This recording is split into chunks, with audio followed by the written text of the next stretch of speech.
Tinawag siyang maestrong lasing dahil walang anumang normal kay Emmanuel Augustus.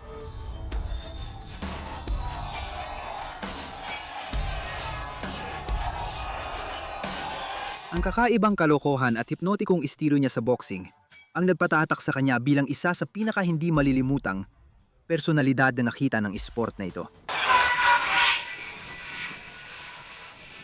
Ngayon, balikan natin ang kaguluhan ng Kung Fu, ang matapang na estilo, at ang kamangha-manghang karera ng lasing na maestro ng boxing, si Emmanuel Augustus.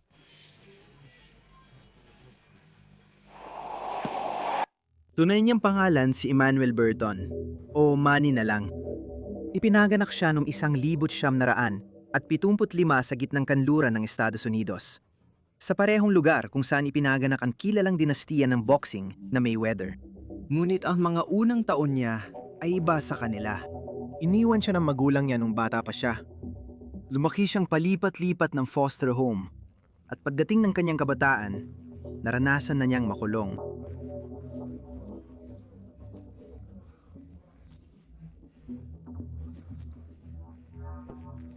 Pagkalaya niya sa edad na 17, napanood niya sa TV si Mike Tyson na tinalo ang mga kalaban, kaya na-inspire siya. Pumasok siya sa isang gym nang walang-wala. Sobrang hikahos niya na hindi man lang niya kayang kumuha ng manager. Pero hindi siya napigilan nito. Noong 1974 si Emmanuel Burton, na 19 na taong gulang, ay naging propesyonal. Walang manager, kontrata sa promosyon o safety net. Tinanggap ni Manny ang mga laban kahit biglaan, laban kanino man, saan man, sa kung anumang halagang ialok sa kanya. At napansin agad ng mga tao na iba siyang lumaban kumpara sa iba. Ang palagi niyang paggalaw ng ulo at ang kanyang footwork ay parang isang taong malapit ng matisod sa bangketa. At pagkatapos, kahit paano, nailagan niya ang bawat suntok na ibinabato sa kanya at nakakabawi siya ng suntok mula sa masisikip na anggulo. Kinukumpara siya ng fan sa karakter ni Jackie Chan sa pelikulang Kung Fu, ang lasing na guro.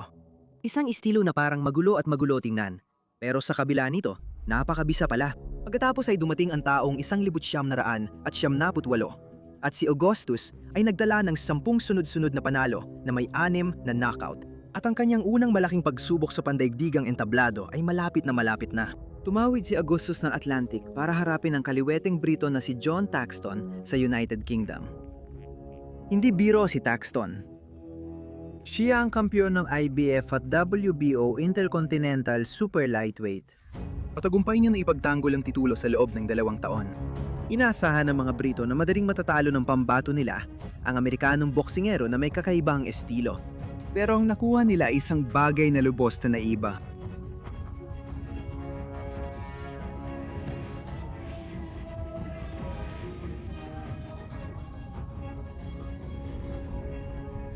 Agresibong lumabas si Thaxton sa unang round at agad na napabagsak si Augustus sa isang tulak.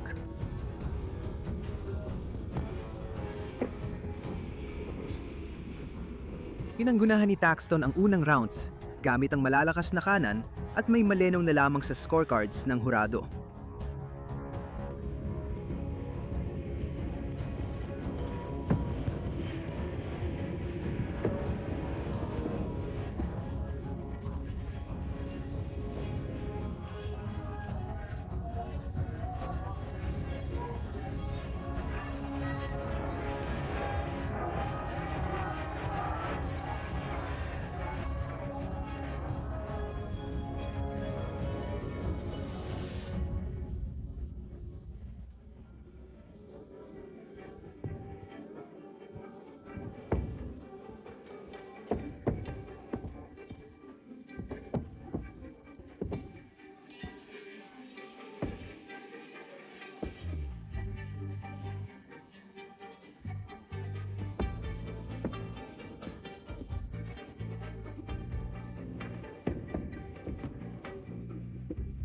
Tapat sa kakaibang estilo, nagyabang si Augustus sa gitna ng mga round, tinitiis ang malilinis na suntok ni Thaxton gamit ang galaw ng ulo para manatiling ligtas.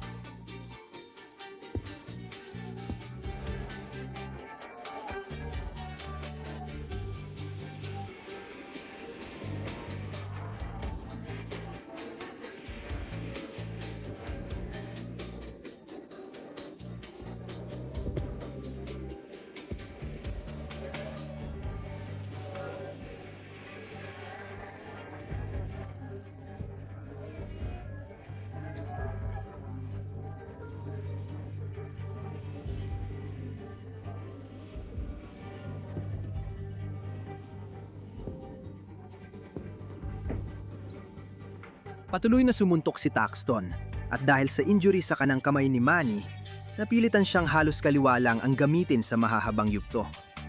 Pero tuloy pa rin si Augustus sa pagsulong.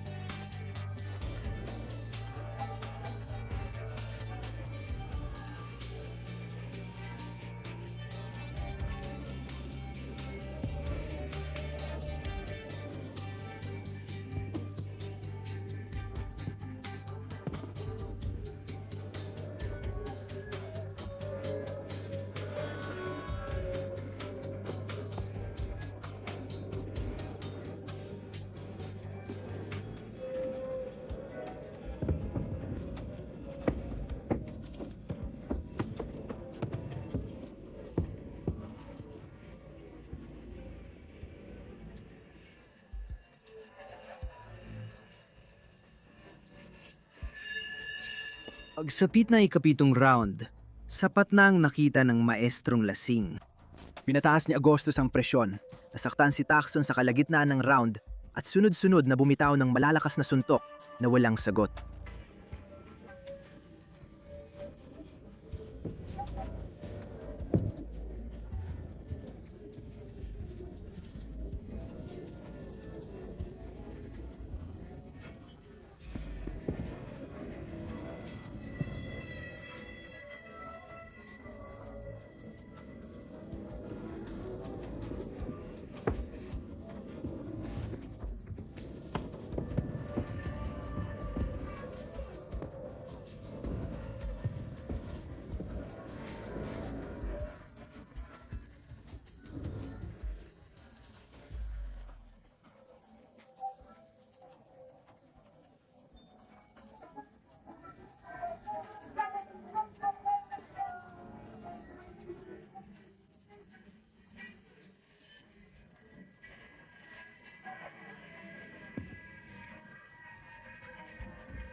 Habang tinatanggap ni Taxton ang matinding parusa, pumasok ang referee na si Dave Parrish at itinigil ang laban sa 2 minuto at 14 na segundo ng ikapitong round. Bagong pasok si Manny sa teritoryo ng kalaban pero na-knockout niya ang Intercontinental Champion na may 2 sinturon kahit wasak ang kanang kamay niya. Pagbalik sa bahay, nagpatuloy ang momentum. Ang susunod na kalaban ay si Terrell Fingers na may 21 panalo at 15 knockout at hindi pa natatalo. Perpektong record dahil sa lakas ng suntok. Sa umpisa pa lang, sumugod agad si Finger. Malinaw na gustong patunayan ng mga numero at tapusin ang laban bago makagawa ng kakaiba si Augustus. Pero hindi na tinag si Manny.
Ginamit niya ang unang round para pag-aralan ng kalaban, tinatanggap ang malalakas na suntok at hinahayaan si Finger na isipin na tama ang plano nito.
Pagsapit ng mga gitnang round, ang lakas ni Finger na siyang tumalo sa 15 lalaki bago siya ay nagsimula ng mawala. Si Augustus ang namayagpag, gamit ang dami ng suntok, liksi at galaw ng ulo para matalo sa taktika ang prospektong hindi pa natatalo.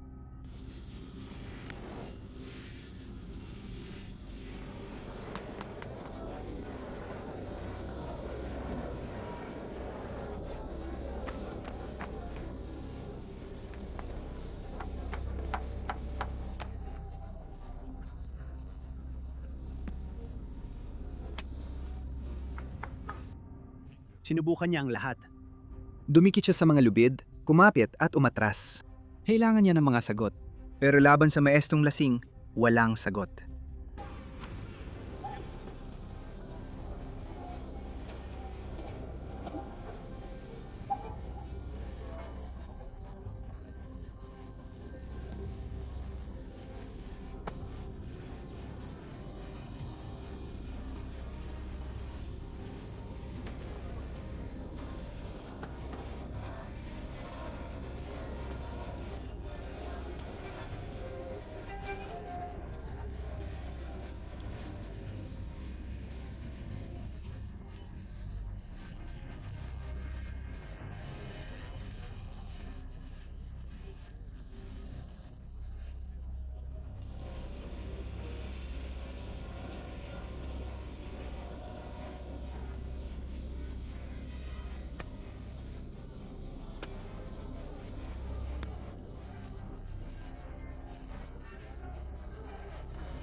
Sa huling minuto ng ikawalo at huling round, nahanap ni Augustus ang paraan para pabagsakin si Finger at sunod-sunod siyang inatake hanggang sa isang malakas na kombinasyon ang nagpatumba kay Finger sa lona.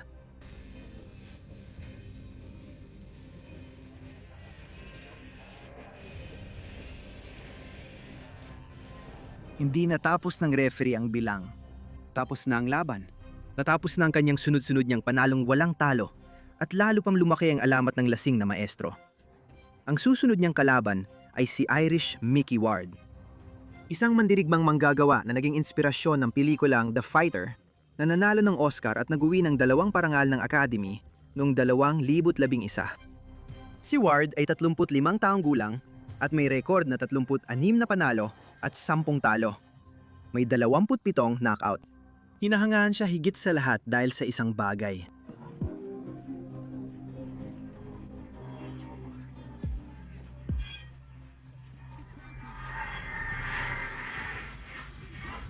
Ang mga suntok sa katawan.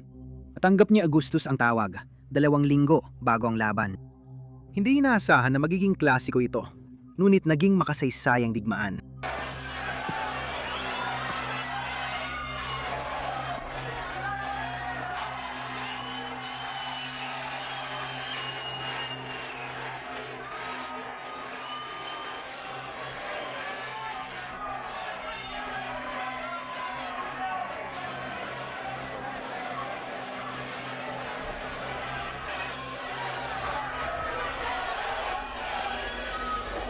Sa unang round pa lang, itinulak ni Ward si Manny sa lubid at sunod-sunod siyang binugbog.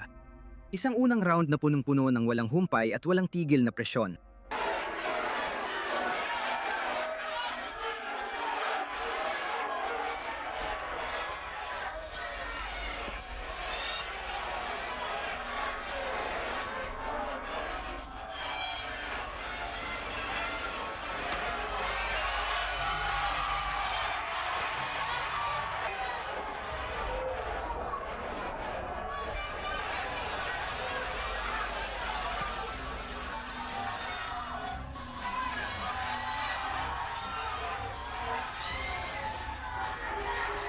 Pero nag-adjust si Manny.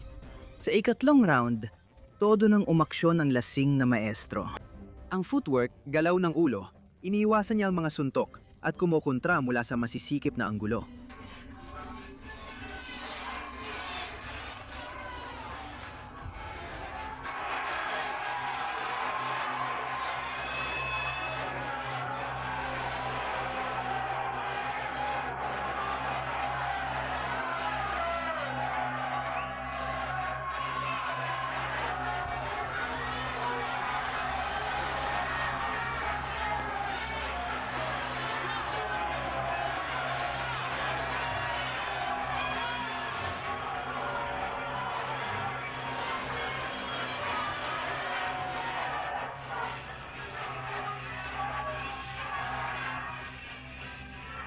Hindi matamaan ni Ward. Sa ikapitong round, tinamaan ni Agosto si Ward ng isang matinding suntok sa atay. Inamin ni Ward na iyon ang pinakamalakas na suntok sa katawan na naranasan niya sa buong karera.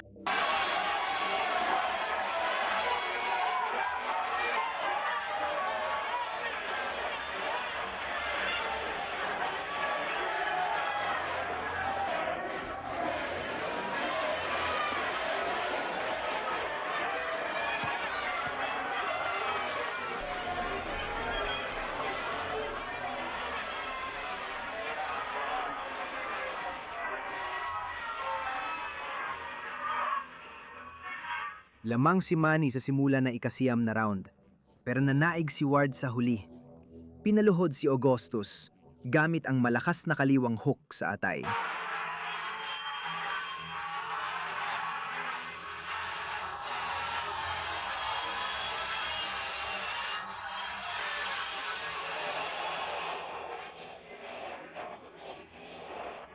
Pagpasok sa huling round, dikit ang mga puntos.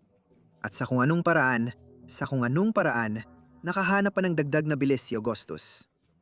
Bumalik siya sa pag-atake. Dinala niya ang laban kay Ward hanggang sa huling kampana.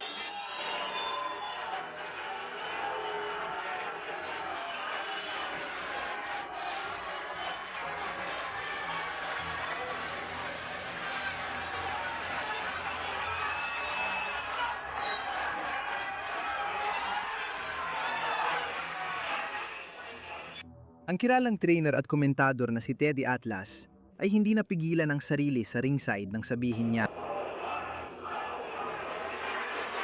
inubos ng dalawang boksingero ang lakas nila sa huling 10 segundo ng matinding palitan ng suntok. Pagkatapos ng laban, umabot sa 2,000 suntok ang naibato ng dalawang lalaki. Ginawaran ito bilang laban ng taon at nominado bilang laban ng dekada. At gayunpaman, ibinigay ng mga hurado kay Ward ang panalo sa pamamagitan ng nagkakaisang desisyon sa isang nakakapagod na labanan ng tatagan. Sa boxing, si Emmanuel Augustus ay madalas hindi nabigyan ng nararapat sa scorecard. Pagkatapos ng mga paputok noong 2001, bumalik si Augustus noong 2002 para ipaalala sa lahat ang kaya niyang gawin kapag perpekto ang takbo ng lahat para sa kanya. Humarap siya kay Jesus Santiago at dito ipinakita ang tunay na lasinggirong maestro sa aksyon.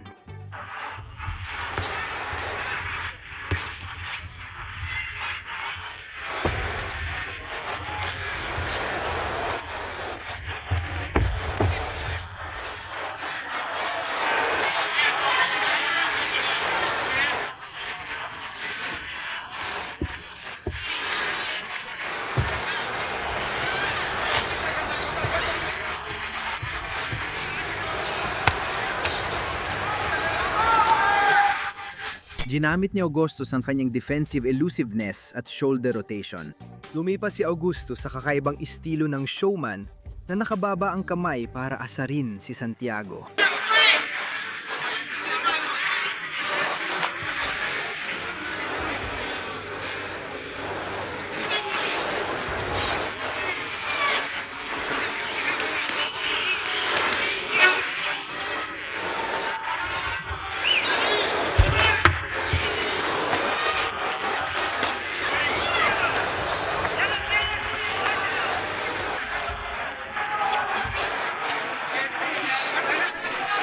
Dahil sa galaw ng ulo at katawan ni Manny, hindi makahanap ng malinaw na puntirya si Santiago.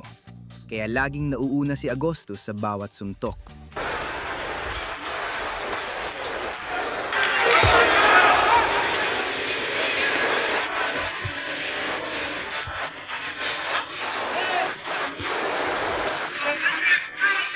Sa ikawalong round, naipon na ang mga suntok sa mukha ni Santiago. Namamaga at nakapikit ang kanang mata niya matapos ang ilang rounds. Inatake ni Manny ang bandang hindi niya nakikita. Tinamaan si Santiago ng malalakas na suntok mula sa hindi niya nakikita na anggulo.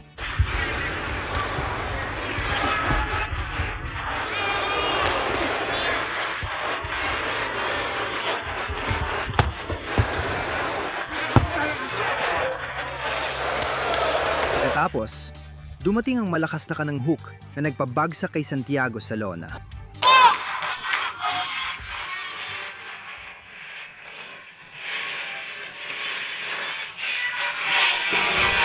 Isa na namang gabi. Isa na namang mahusay na boksinggero ang winasak. Walang manager. Palaging handa si Augustus para sa mga laban kahit biglaan. Tinanggap niya ang laban na may 4 8 oras lang na paghahanda. Pinalitan ng kalaban para harapin si El Verdugo, Carlos Wilfredo Vilches, na may record na 37. Isa na namang pagpapakita ito ng Drunken Master sa kanyang pinaka-nakakaaliw na anyo at hindi inaasahang galaw. Sa kabila ng lahat ng palabas, napatunayan niyang magaling siyang magboxing.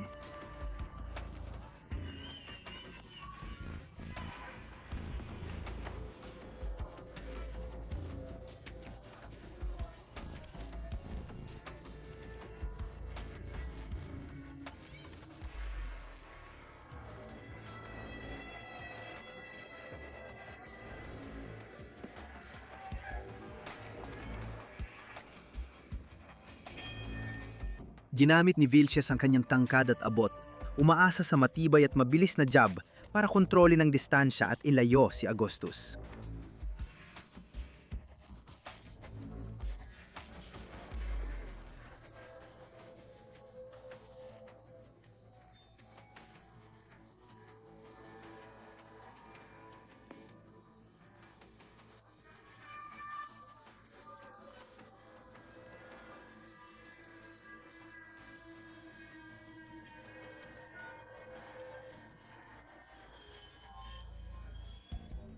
Sa gitnang rounds, tumutok si Augustus sa pagtira sa katawan para pabagalin ang kalaban at hanapin ang tempo niya. Dahil sa tuloy-tuloy niyang pressure, nagkaroon ng sugat si Vilches sa tabi ng kaliwang mata.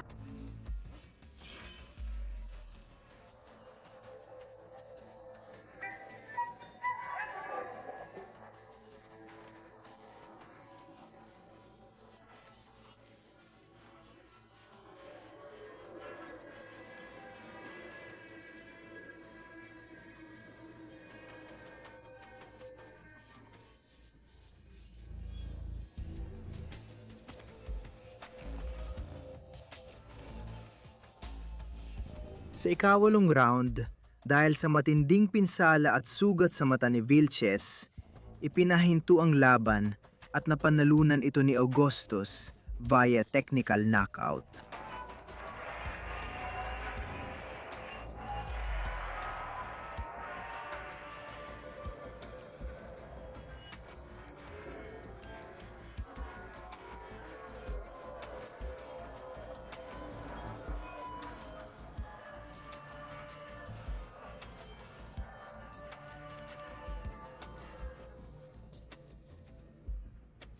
Isa pang biktima ng laban na may kaunting paghahanda. Isa na namang gabing trabaho na dapat ay nabigyan ng mas malaking pansin. Pagkatapos, sa parehong taon, dumating ang pinakamapait at pinakamatamis na resulta sa karera ni Augustus. Lee Evander Johnson. Isang lalaki na kalaunan ay naging kampiyon sa mundo ng IBF sa lightweight. Ito ay isang totoong laban. Laban sa tunay na elite na mandirigma, lumaban si Augustus ng buong 10 rounds.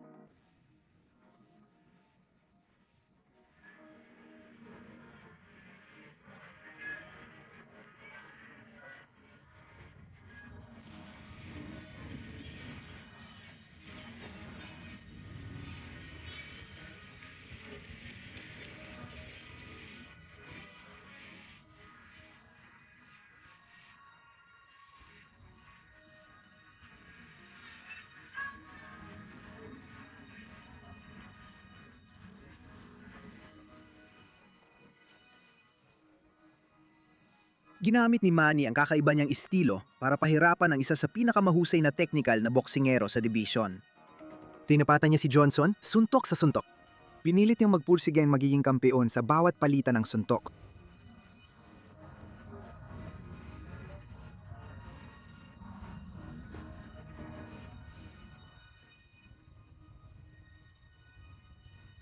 Parang kwento ng kuneho at pagong ang laban. Si Johnson ay patuloy sa jab at mataas ang work rate. Si Augustus naman ay sumusugod gamit ang paputok na sunod-sunod na suntok at kapansin-pansing kombinasyon.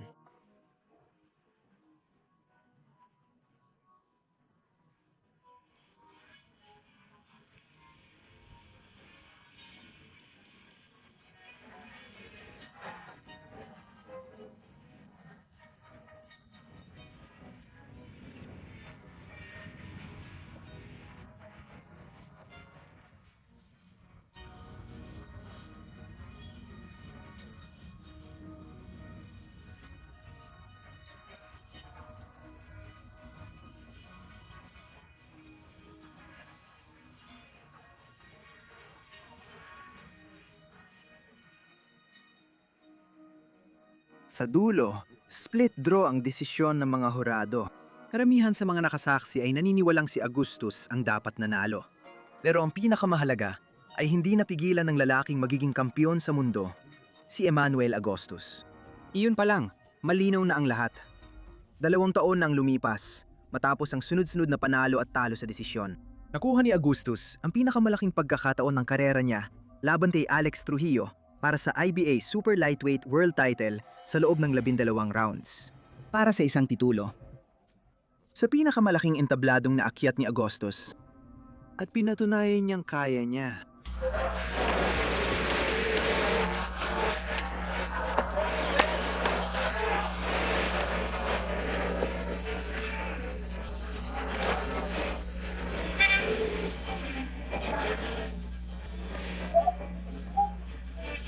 Ang maestrong lacing ay nasa rurok ng galing.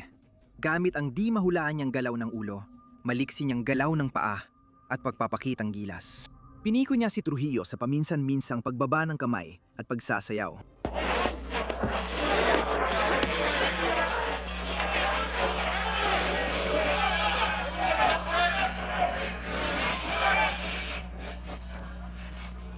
Kahit kakaiba ang estilo niya, epektibo si Augustus sa malapitan.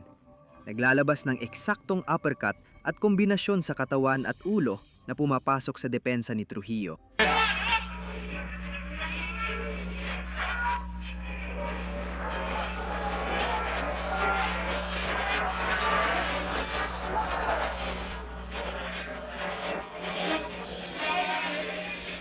Dahil sa frustration, bumitaw si Alex Trujillo ng low blow kaya nabawasan ang puntos niya.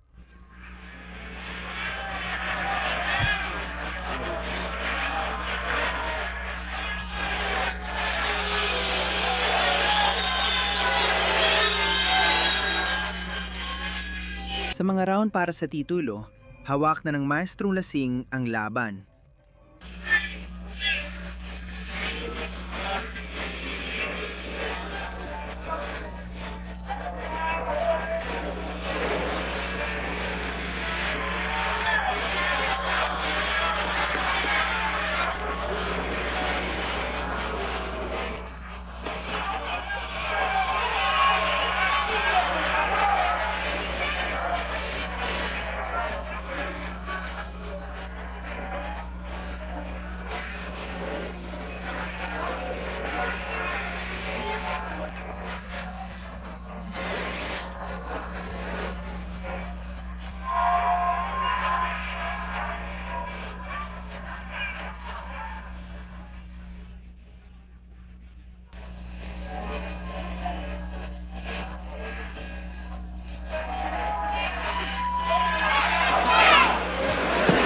Dilampaso ni Augusto si Trujillo sa sipag at dami ng suntok sa 12 round, kaya't nakuha niya ang malinaw na unanimous decision na naging susi sa pagiging IBA Super Welterweight World Champion niya. Sa isang perpektong sandali, sa wakas ay ibinigay ng universo kay Emmanuel Augustus ang nararapat talaga sa kanya. At dumating na ang maaaring pinaka-notorious na gabi sa karera ni Emmanuel Augustus. Hindi dahil may nagawa siyang mali, kundi dahil sa ginawa sa kanya. Si Courtney Burton, isang boksingero na kilala sa hindi magandang asal sa laban, may 20 panalo, 2 talo, at mayabang na ugali na hindi tugma sa kanyang tagumpay. Ang laban na ito ay ginanap sa teritoryo ni Burton, kaya siya ang paborito ng mga lokal.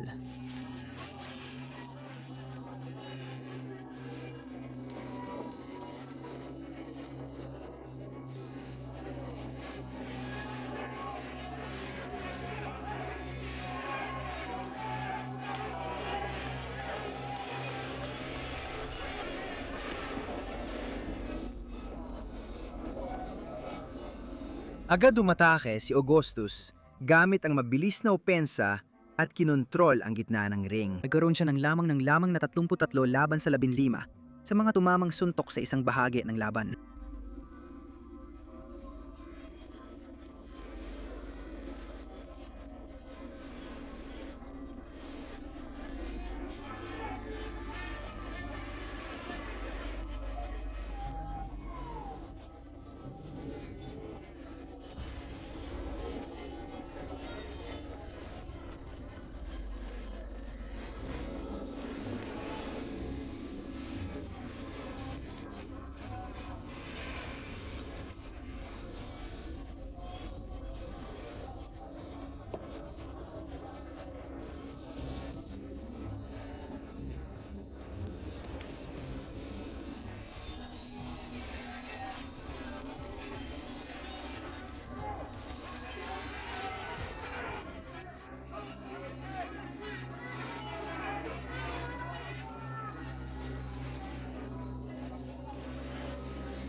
Sa ika-4 na round 2 malinis na suntok sa katawan ni Augustus ang nagpatiklop at napaluhod kay Burton.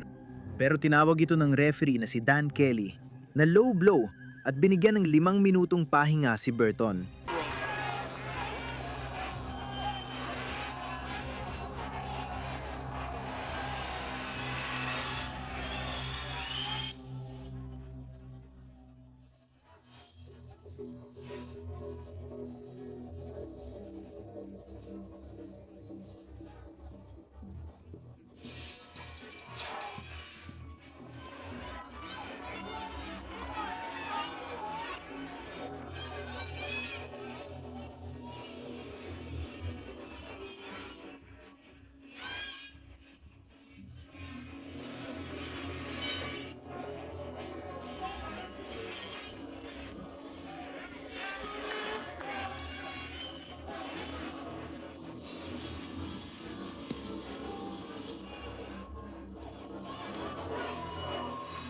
Kahit ganon, tuloy pa rin ang referee sa paghanap ng dahilan para pigilan si Manny.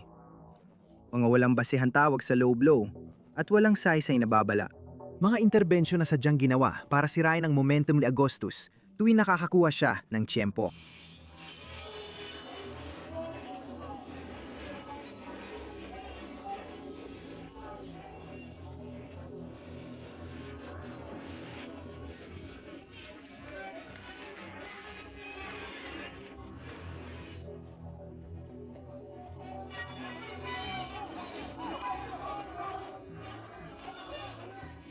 Ikasiyam na round.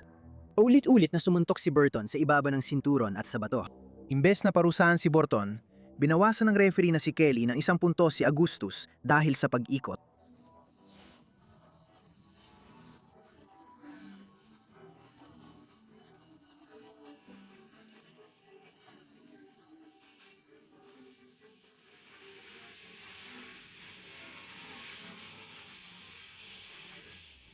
Sa huli, ibinigay ng mga hurado kay Burton, ang lokal na paborito, ang kontrobersyal na panalo sa split decision.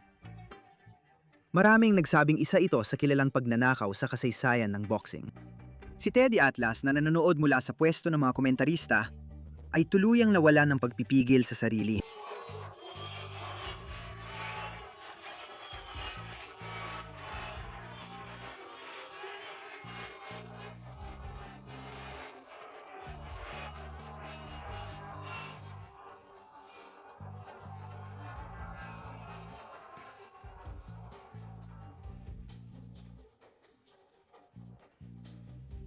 Ang laban na ito ay naging perpektong buod ng lahat ng naging karera ni Emmanuel Augustus.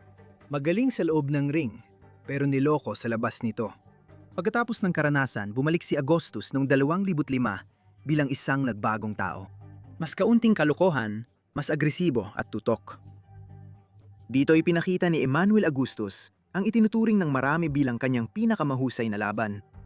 Rey Oliveira, isang dating kampeon na may lakas, karanasan at reputasyon mula sa mahabang karera. Pumasok si Oliveira na alam ang kanyang haharapin. Napanood na niya ang mga video. Alam niya ang tungkol sa sayaw, pagyayabang at di inaasahang galaw. Pero hindi siya handa sa ritmo.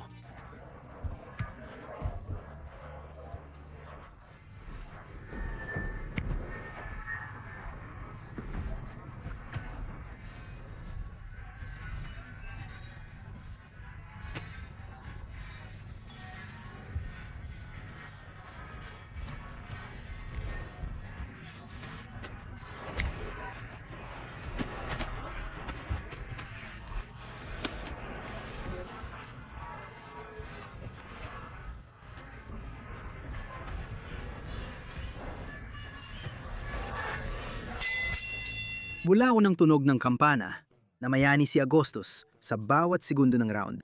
Naghahagis ng 2 suntok sa halagang 1. Paulit-ulit niyang tinamaan ang ulo ni Oliveira mula sa lahat ng anggulo sa unang 7 round.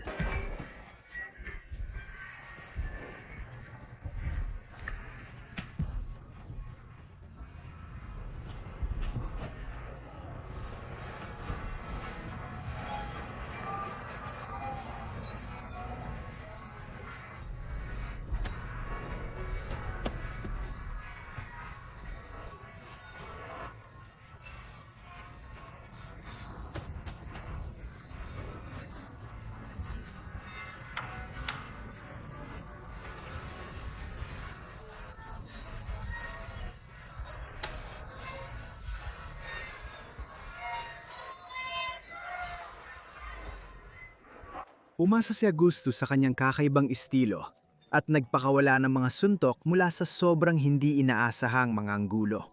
Ngunit kinontra yon ni Oliveira sa pamamagitan ng tuloy-tuloy na pressure at jab.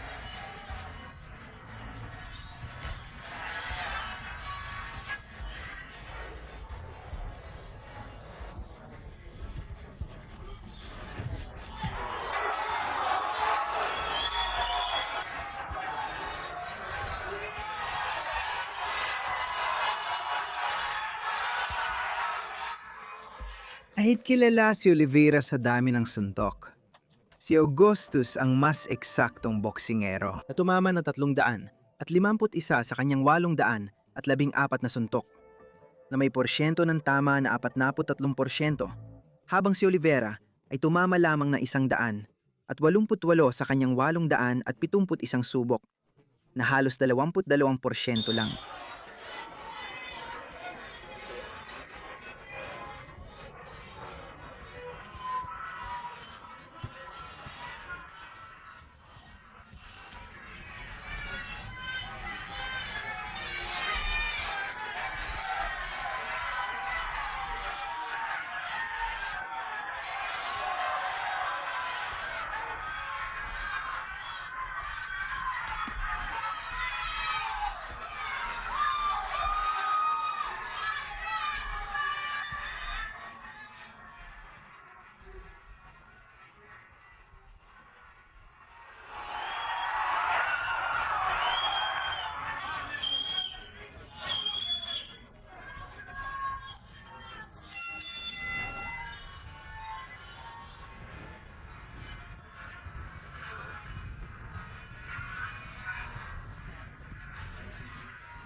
Pagkatapos sa ikawalong round, may nagbago.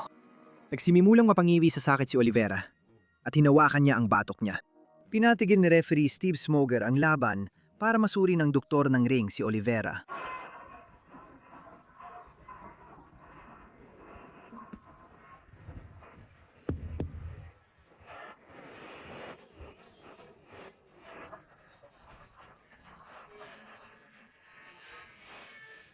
Nakaranas si Oliveira ng matinding sakit ng ulo at pamamanhid ng kamay. Sa kabila ng panganib, nagpatuloy siyang lumaban at napansin ito ni Augustus. Hindi na siya tumama sa ulo. Puro katawan na lang tinamaan ng suntok. Pinrotektahan niya ang kalaban habang lumalaban pa rin, umasang makikialam ang sulok o referee para gawin ang tama. Sumunod ang paghinto ng laban. Kalaunan, nalaman na nagkaroon si Oliveira ng naipit na ugat sa leeg, isang pinsalang nagtulak sa kanya na magretiro sa boxing. Ito na siguro ang pinakamakataong kilos na makikita mo sa boxing ring. Hindi lang pinatigan ni Augustus si Ray Oliveira. Maaring nailigtas pa niya ang buhay nito. Matapos ang isang taon, nakuha rin ng lasin na maestro ang rematch niya laban kay Courtney Burton. Ang parehong lalaki na nakinabang sa isa sa mga pinakakahiyahing desisyon sa boxing, 2 taon nang nakalipas, ay muling humarap kay Emmanuel Augustus sa ring. Sa pagkakataong ito, wala nang mga konsentidor na referee. At sa pagkakataong ito, wala nang takas.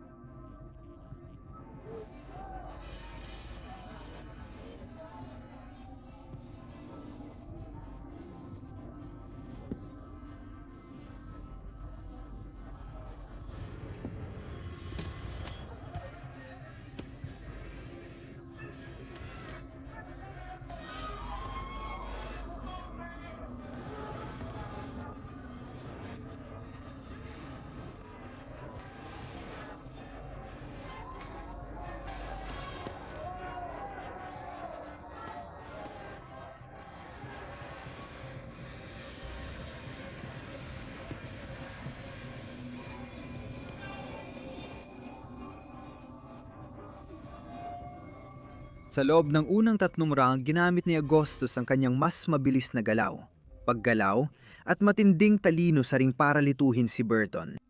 Ilampasan niya ito sa sipag at tamang kombinasyon. Pinaalala sa kanya ang nangyari nung huli silang magkasama sa ring at ang darating.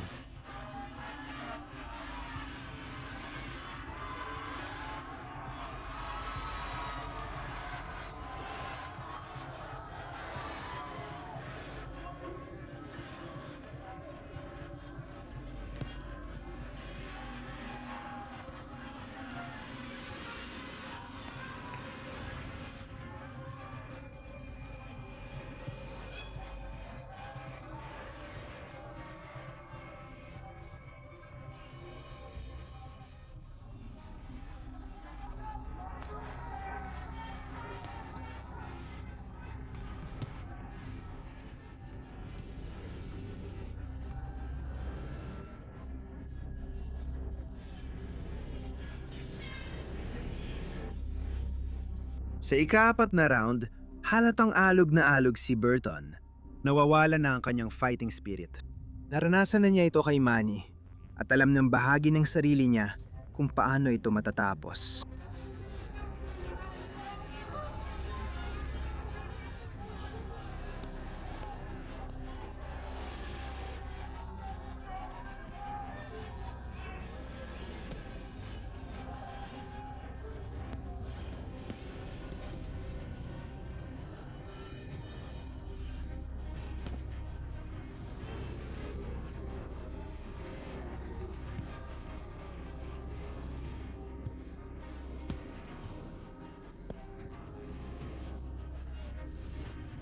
Sa ika-8 round, todo bigay si Augustus. Tumama siya ng malupit na legal na kaliwang hook sa katawan ni Burton na talagang nakasakit dito.